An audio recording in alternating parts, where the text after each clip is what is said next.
Good morning to you, and happy Monday. I hope that you had a pleasant weekend, whether you were doing some decluttering or just kicking back or catching up on that, all-pervasive housework that we don't get done through the week.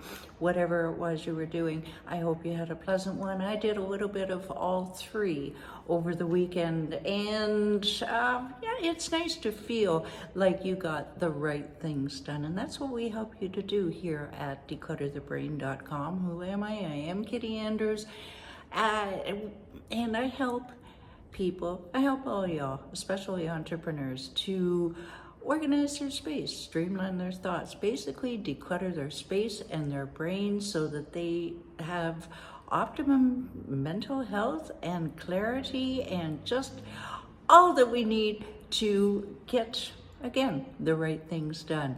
Now this week our feature is National Fall Prevention Week. Now, not Fall Prevention Week, but Falls Prevention Week.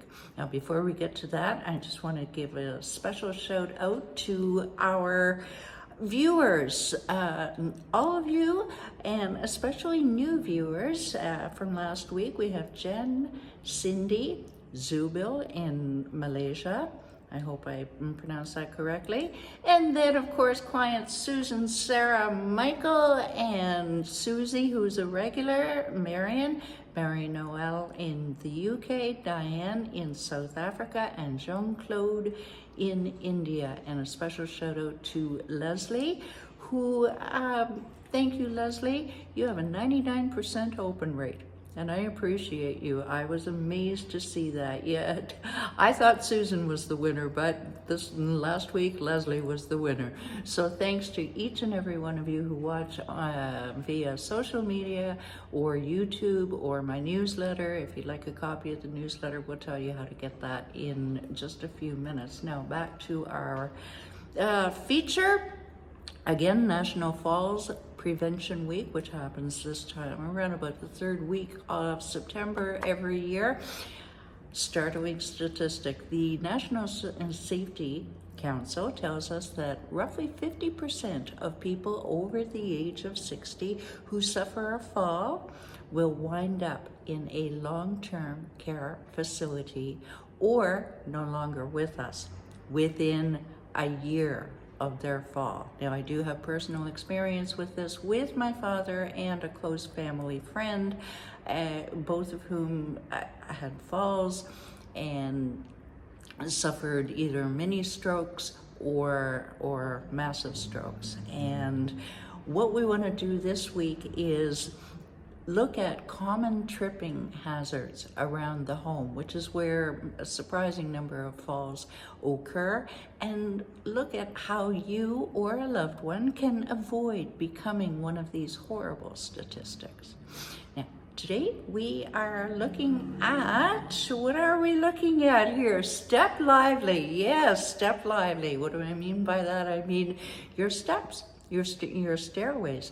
Oh, could be a landmine. My goodness, my father had a couple of sets of stairs in his house that were just, you look down and okay, and if you're prone to vertigo at all, all right, so what we did was we did a bit of compromising. The first thing that you want to do is make sure that they are well lit. Yes, make sure that the lights above are working. Get somebody into, it's okay, I can see. No, you can't. Get somebody in. Don't stand on a ladder to do it. You don't need to do that. Get somebody in, give them $20 so they can put in one of those long-lasting bulbs, and you'll be safe. But client Michael had a really, really wonderful idea, and that one, we're going to be talking about this all this week, Michael, so thank you for your contribution. Install Christmas lights. They're inexpensive, and you can even get them right now out of season at Value Village, for example. And just install a string of them on your banister, maybe a string on the wall opposite the banister. Light all the time, inexpensive to run. What a wonderful idea.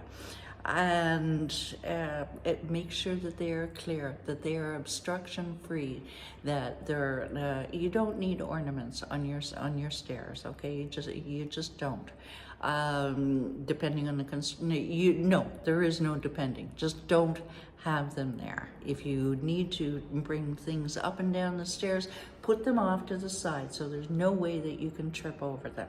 And finally, sometimes those stairs can be a little difficult to negotiate. Maybe they're hard to differentiate between them.